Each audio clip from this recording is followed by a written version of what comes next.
It's great to see everybody again. It's a lot of fun. We had another good night. We had some great speakers. As a reminder, after this, we go to the rooftop, DJ, it's a beautiful night, DJ party, food and drink upstairs. But tonight we're talking about data, enterprise data and analytics in the cloud. We have a couple of big, well-known companies here locally that do a ton with data. So they're going to share the insights around it. So first up, we have Michael Privat from Availity and telling us what they do.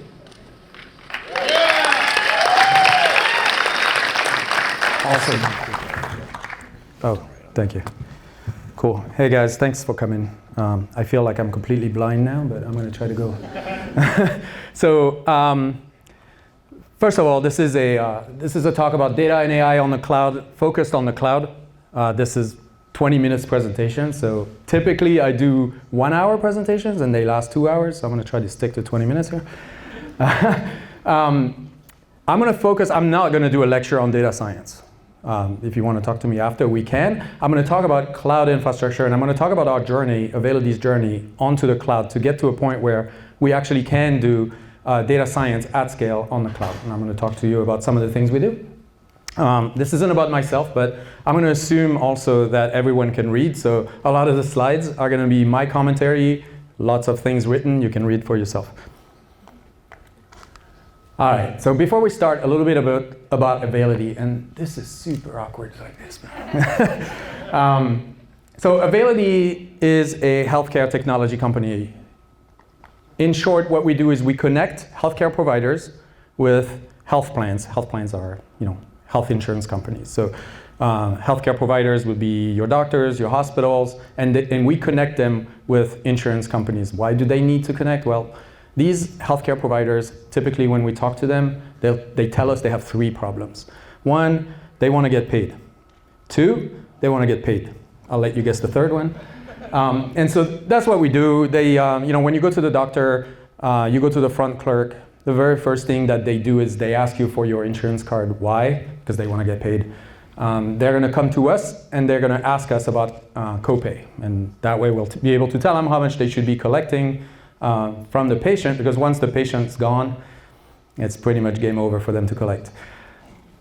So before we go into what we've actually done, I'm going to tell you a little bit about scale and why is it missing data here? Hang on. I think we lost something, Kelly, but okay. I think I remember the numbers. So 117 million covered lives going exclusively through Availity. What that means is 1/3 of the US population, patients, when they go to the doctor, their information is going to flow through our system. So you get a sense of how much data that represents. And that's exclusively. And exclusively means Availity is the gateway for multiple health plans. The exclusive gateway for multiple health plans, that means if you want to talk to them as a doctor, you got to go through us. So that's the exclusive number, 1/3 of the population. If we built this network, we're connected to other clearinghouse, ultimately we see almost everyone's information is going to go through our system. The missing number over there, API calls, that's 80 billions a year. You see 2.5 trillion billed claims annually, so those are the dollar amounts that doctors are asking the insurance companies to pay them. So it's a lot of data. I'm trying to see what else I'm missing. 800,000 daily logins. I think we lost the theme or something, Kelly. That's why the numbers are faded like this. 13 billion, back to rule number 1, you guys can read, so let me keep going. We're headquartered in Jacksonville. Well, you already read that. All right, so let's talk about cloud. The thing that's important to me for cloud, before we go into data science and even data engineering, which precedes data science, it's important to have a very solid foundation for cloud. If you're going blind into the cloud, you're going to get hurt, guaranteed. So step 1, really, talk to your provider, your cloud provider, engage with. We use AWS. Engage with AWS, engage with Microsoft or Google, whichever you use. Talk to them because they're going to have things to tell you and they're going to advise you. But I also advise you in order to have that push-pull relationship with them to get your own cloud architect. So staff someone, train someone, make sure you get good at this. So you're going to get a landing zone, and so this is step number 2 over there. You're going to try things. Once you get things running, you're going to go play in there. You're going to start understanding the things. You're going to start understanding how it works. You're going to start realizing the security countermeasures that you have to put in there. And this is the time, we spent a year doing that, iterating through this and getting trained, and everybody went through certification training. We just got good at it. The result of that, though, is we realized that what we had was junk, and we had to start over. That takes you to step 3. At some point, you get good enough that you realize that all the chicken wire and duct tape and whatever else, chewing gum wrappers that you've used to piece this together, you know what I'm talking about, right? Every time you play with software and you build from scratch, you regret it instantly at some point. So this is the, start over, nuke it all. Of course, when you go and you start thinking about nuking everything, you're going to have that little voice over your shoulder that tells you that's crazy. But don't be ridiculous. You got to start over. That voice could be your boss, by the way. Often is your boss. You have to start over. Trust me on this. We did. I don't regret it. We actually started twice. But I don't regret it at all. And once you restart, and by the way, if you need reasons to restart, think about this. You went into step 2. You learned how to do security. How do you know that your account wasn't compromised before you put these security measures in? So do you really want to go in the long run with this? Maybe not. So start over, get good. We push, or I push on strong engineering discipline. That means test everything, unit test with infrastructure on the cloud. You can unit test your infrastructure, do that. We do that for everything. Make sure that if you deploy a new bucket infrastructure, that it's encrypted, these kind of things. All right, so the summary really is, put your infrastructure in a Git repo. We use Terraform. You can use CloudFormation. I think on Azure it's called Resource Manager. So we use Terraform. It builds our infrastructure. We typically build the infrastructure in 2 regions. Not typically, always. Build in 2 regions. And the reason is, sooner or later, one of the AWS regions will go offline, and you're going to wish you were not in that one. And that little voice over your shoulder is going to ask you, what the heck, why are we offline for a whole day? So, this is why you want to have multiple regions. So we do everything in 2 regions. Okay, so now we're going to skip to data engineering. I think I'm going good on time, right? Flying through? Yeah? All right. So data engineering at scale. And at scale is really important. So we follow a very, very simple pattern. We looked at multiple technologies. We looked at stream sets. We looked at Apache NiFi. We looked at Informatica. And data engineering is obviously all about ETL. So it's all about taking your data from one source and transforming it and moving it over to the next source. So our workflows look very simple. We use Amazon S3 as storage bucket. I think on Azure it's called Blob, which is really an object store. And we take data from object stores. We run them through AWS EMR, which is the infrastructure for running Spark jobs. So we use Spark. So out of stream sets, NiFi, Informatica, and Spark, we picked Spark. The reason we picked Spark is because it scales really, really, really wide, which is great because on the cloud you can get a lot of infrastructure. So we take data from buckets, run them through EMR, drop them in the next bucket, which then triggers the next EMR, which then goes to the next bucket. And this is sort of our data enrichment pipeline. So, I think of it as raw material is arriving in, and our little pipeline data factory is sort of elevating the abstraction level of the data. I may get an ID card about a patient as an artifact that, proves to me that this patient exists. And as I elevate that data, eventually I'm going to have a connected person with all their other information we know about them, including who else they're related to, etc. Again, we do everything in 2 regions. So with S3, one of the great features is to bidirectionally replicate the data. So if you drop the data in one bucket, it replicates in the other one. So you always know you have your data in all the regions. We use lake formation for security. So this is really saying, it's not enough, guys, to have buckets of data that you don't protect, especially for us in the healthcare industry. I know in the financial industry it's similar, and frankly in all industries you should be protecting your data, even if you run your hot dog stand on AWS. So lake formation is really a wrapper around S3. It protects access to a table based on your roles. You may or may not have access to that role, to that data. At a table level, but you can also protect at the column level, which is really important. So we can say, for example, that if we have customer data that includes first name, last name, and maybe their credit card number, we can mark that credit card number column as protected data. And if I don't have the right to see protected data, I'm only going to see first name, last name. You can also do row-based security, so that's the inverse of that. And you're saying, I have a customer database, for example, for all my customers in the US, but because I only have privilege to see data in Florida, for example, I'm only going to see, if I query that table, I'm only going to see data for people in Florida.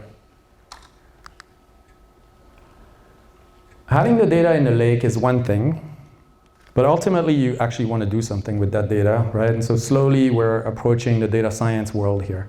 We're not quite there, but we're talking about moving the data from bucket to bucket. Of course, I removed the EMR icon on here, but we're moving the data from bucket to bucket, but eventually you got to do something. And you cannot query the buckets directly with a system like an API, for example. Why? Because it'll take seconds to return very, very simple data, and it's going to take many minutes to return anything useful that a query, that an API would want to know. So it doesn't work that way. You got to basically distill your data and move it into what's called a lakehouse. So frankly, if you were born after probably 2000, you call it a lakehouse. If you were born before, you're probably calling it a data mart.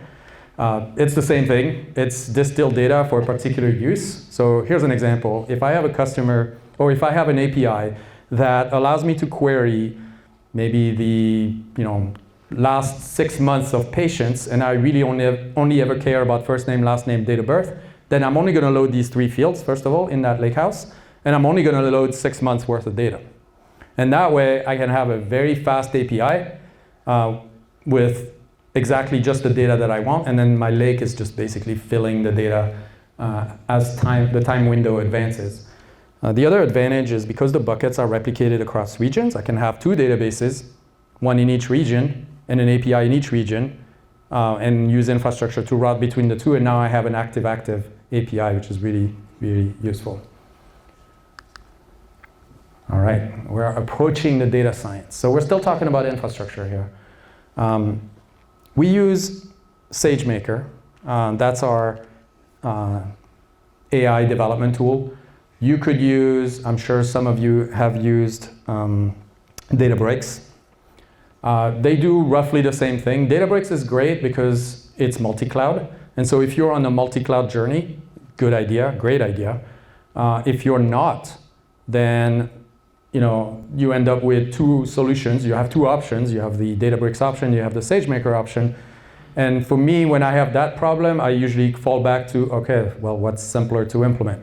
And what's simpler to implement is always going to be the cloud native tool, obviously, because you get the integration from a security standpoint for free, right? So EMR, SageMaker are completely integrated with lake formation, so it's really easy for us to protect the data that the data scientists have access, because of course we trust them to a certain extent.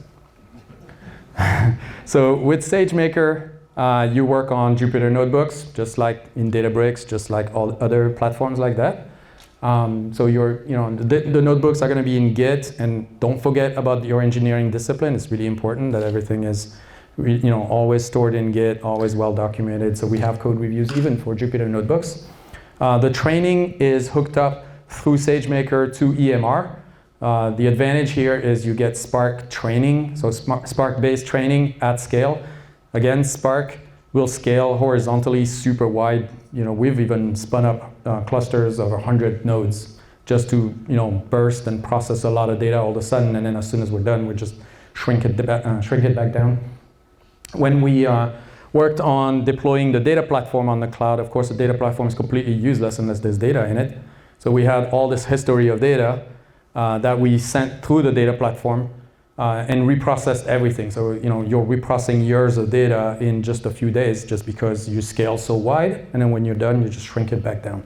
That's the advantage of the cloud. That's the advantage of re-architecting on the cloud and doing it right.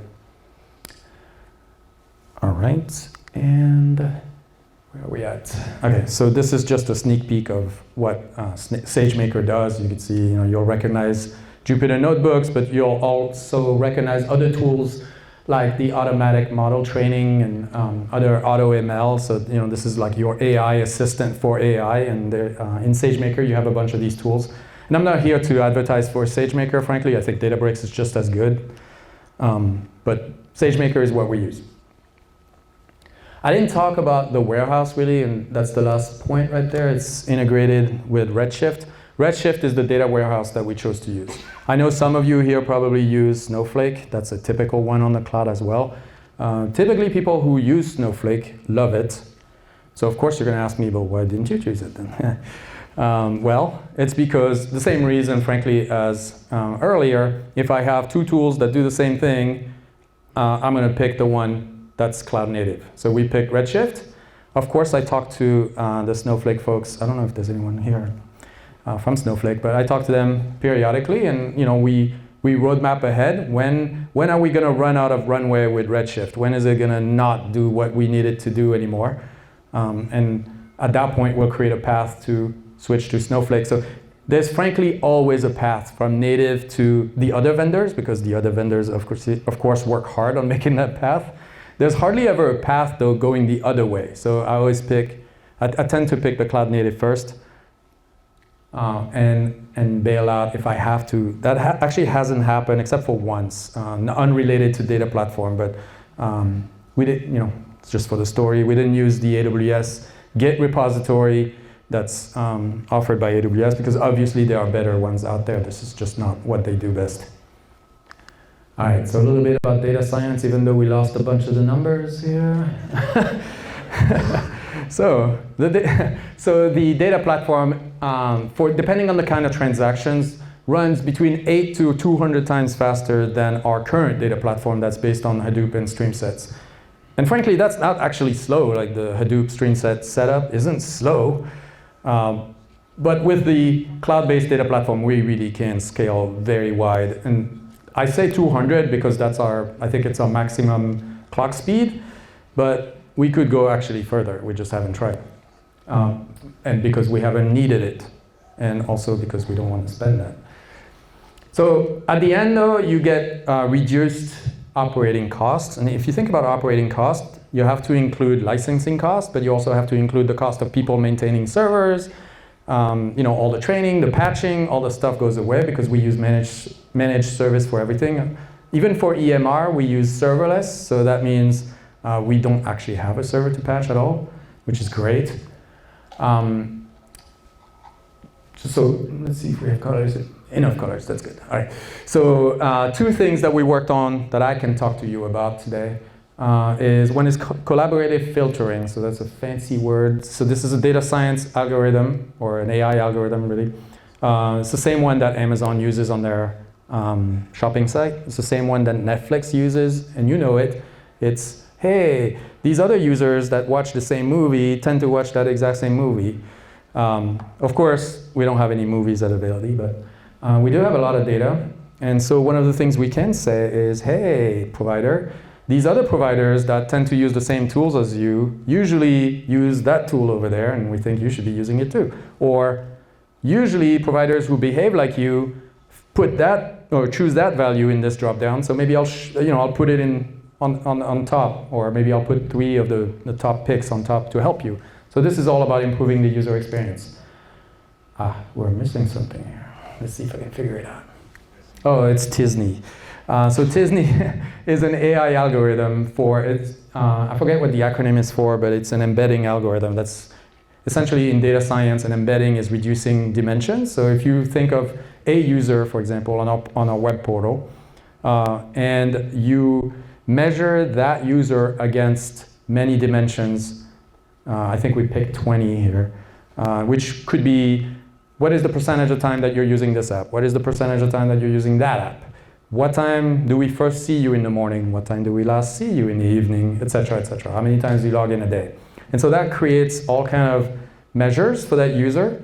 And what we then do with Tisney is we reduce that dimension to 2, and that creates that chart that you see there, where every dot is a user. And the basis for that chart is if 2 dots are nearby each other, that means the 2 users have the same or a similar measure against the 20 dimensions.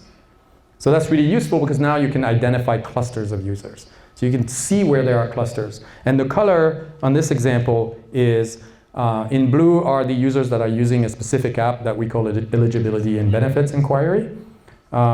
If you are completely blue, that means you use only that app. But if you're a shade, going all the way to red, that means, red means you don't use it at all. But you can see that there's a whole, set of shades, and people are like so mesmerized by that chart. I know I was when I first looked at it, and I started looking, oh look, there's a cluster here, there's a cluster there. But you can see all the blue people, so the ENB, the eligibility and benefits, only people are all clustered in one area. So there is a profile that says these are eligibility and benefits user. And you can see that there are other clusters that are not blue, that are the people that are not eligibility and benefits users. So there, what we infer is that, well, there are users. There's a persona that does E and B, and there's a persona that really doesn't care about it. So when we, put menu links and all that on our portal, we really shouldn't be showing E and B links to someone who doesn't care about it at all. So that's about improving the user experience to make the healthcare experience for the patients better. All right, and I'm going to switch to Q&A, hopefully. Yeah. I'm going to leave it to everyone if you have questions. I know I went fast. I only had 20 minutes, but or you have no questions. That's cool too. Yep. Yeah. So you talked about supporting a lot of the data scientists in terms of the work they're doing. Health Yep. information being really sensitive. How much role do you have in terms of controlling what the data scientists do with that information from an ethical, regulatory, that kind of stuff? Yeah, so that's a really great question. So I'm going to repeat the questions just for the audio. The question was, how do we essentially defend against misuse of the data by the data scientists? Did I get that? Or? Yeah, misappropriation. Yeah. So there are a couple of things that we do. Number one is you can de-identify the data as one of your workflows that pushes data over to the data science environment. So, data scientists are working in their own AWS account that reduces the blast radius in case of a leak. So we push the data into the account. They don't ever go pump from the lake directly. They don't have that kind of access. So as you push the data up, typically you'll want to de-identify it unless the kind of work they're doing requires the names of the people, but that's really unlikely from a data science standpoint because they usually do aggregate kind of work. That helps? Yeah. Knowing French. What'd you say? Knowing French. Knowing French? Knowing French. Oh, now in French. I could. Yeah. So Sydney's giving me a hard time because he used to work at Availity, but somehow he left. I don't know. There are actually a few people here that used to work at Availity. Yes? Do you correlate data quality and completeness standards to the actual optimization of HCP payments? Say that again? Do you correlate Oh.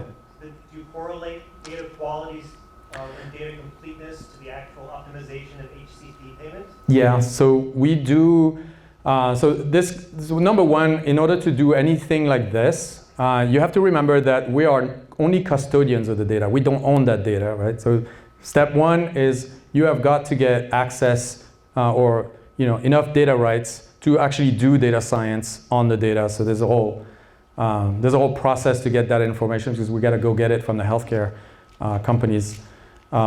And second, once you have that, then yes, you can do all kind of things like that. You can match the payments to the claims. You can detect claim denial. So if you think about the 3 problems of providers, the sooner you can tell them they're not going to get paid, the easier, the better their experience because they're going to know immediately to correct instead of waiting for a week to be told you're not going to get your money. Yeah. Yes? Where do you recruit and get talent for your team? Where do you find people that can join your team that can do this kind of stuff? Well, number one, at events like this. So we use staffing agencies. We often use tech systems. Where are you? Right here. Little plug. We use SourceFuse. or we've talked to SourceFuse before. We get, we also have an outfit in India, which causes other problems, right? Because there's data right restrictions with data over in India, but often for data engineers, it's a lot easier to find, for whatever reason, it's a lot easier to find data engineers in India.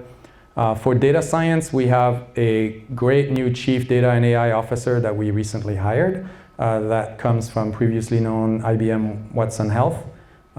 Lots of contact in that industry and typically conferences and public speaking like this. I think this is frankly, and I'm so into engineering. And when I say that, I mean engineering discipline and engineering rigor. That I love talking to people maybe like you, and really get a sense of how dedicated they are, and all this is much more important to me than the actual skills that they have. Yes. So you're on the AWS cloud. Yes. If you store data there, are you in charge of the HIPAA stuff, or does Amazon provide some of that protection? So there's a shared model, that's what they call it. They call it a shared responsibility model. And so it's a collaboration between the two. They have a set of controls, HIPAA or high trust related controls. And then we have a set of controls that we're responsible for. So they'll encrypt the data, for example, but if we don't set the flag, that's our fault, right? For obvious reasons. So there's a whole set of controls that we collaborate on. And then they have great tools for monitoring, for auditing all this and alerting you if you have any controls that's falling, out of band. That helps? Yeah. Yes?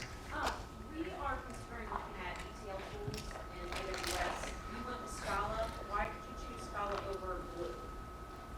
Over Glue? Because I did not want to pin myself so deeply into a cloud provider.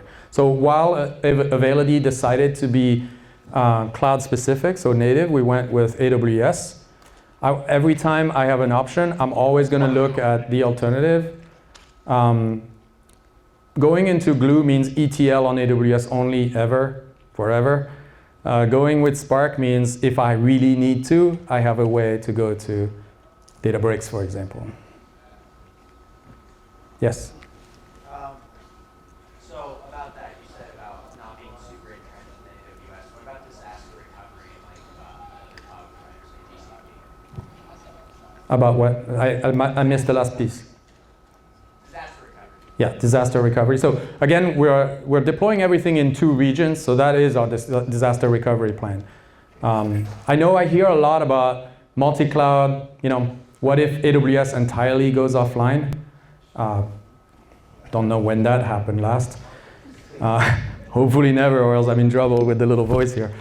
But our plan is run everything active, where you can, where it makes sense, and then run everything active-passive in pilot light mode for data processing, for example, because obviously you don't want to process data everywhere. One more? One more. Next time you start over, what will you do differently? Great question. I don't know. You stumped me. I think we landed pretty good, I think. That's what I'll leave it at. I'm super on top of all my people with engineering discipline. If I see infrastructure that doesn't have unit tests, they're going to hear from me. If I don't see cost control measures and reports, they're going to hear from me. And the little voice over my other shoulder is calling me. But did I answer, or? Yeah, thank you. Thank you. Thanks.